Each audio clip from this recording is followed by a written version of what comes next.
So it's just after 2 o'clock in the morning on August 16th, as it now is. So I'm just going to kill a bug that's gotten into the tent here. I am too tired to write properly, but too wired to sleep immediately, and I really wanted to get down some impressions while they're still vivid in my mind. I'll probably use this video as a aide-memoire for the written journal. Anyway, the crossing was epic in a good way overall. Started out quite rainy, which meant it was dark and very hard to see. And there was a period where the wind started to pick up, and I was concerned because I didn't want to be. It's difficult paddling in waves when you can't see, because it wasn't a clear night. It was a dark, cloudy, rainy night, and you can put your paddle in wrong and trip yourself up or fall over or stumble in effect on your paddle. And I certainly didn't want to do that a mile or two out to sea in a dark channel, etc., etc. But the wind didn't pick up. It was just a short gust, which was good. Sort of died down after a little while, and the rain actually let off on the after part of the trip. What was magical was the bioluminescence was running very strongly, and I've seen it before paddling in the Gulf Islands, and I've seen it in diving. But in the Gulfs there is ambient light. There's kind of the city lights and whatnot.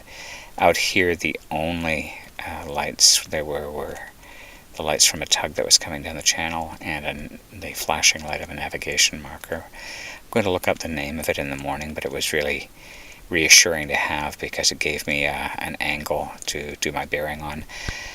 I couldn't run the GPS illuminated continually because it destroyed my night vision, so what I was doing was paddling, and every several minutes or 5 or 10 minutes I was popping the GPS up to illumination mode just to check my course.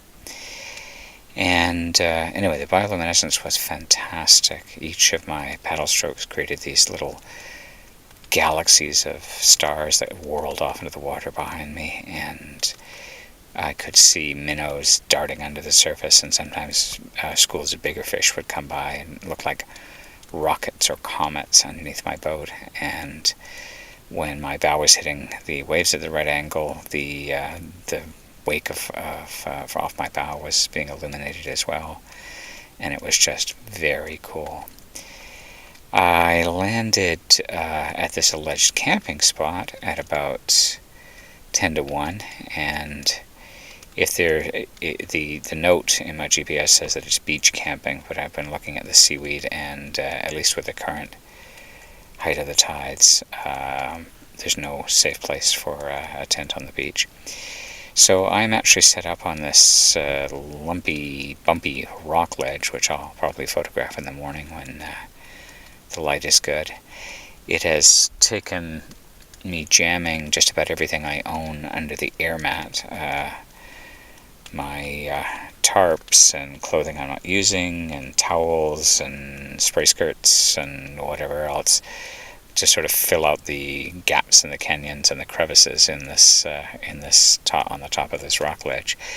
But I've got it to reasonable comfort, and even though it's not nearly as beautiful as the lovely smooth, flat duff surface that my tent was set up on earlier this evening, I have a feeling I'm going to sleep better here, and I'm sure that Brother Bear will sleep better too, now that I've stopped invading his space. So signing off for now, and updates in the morning.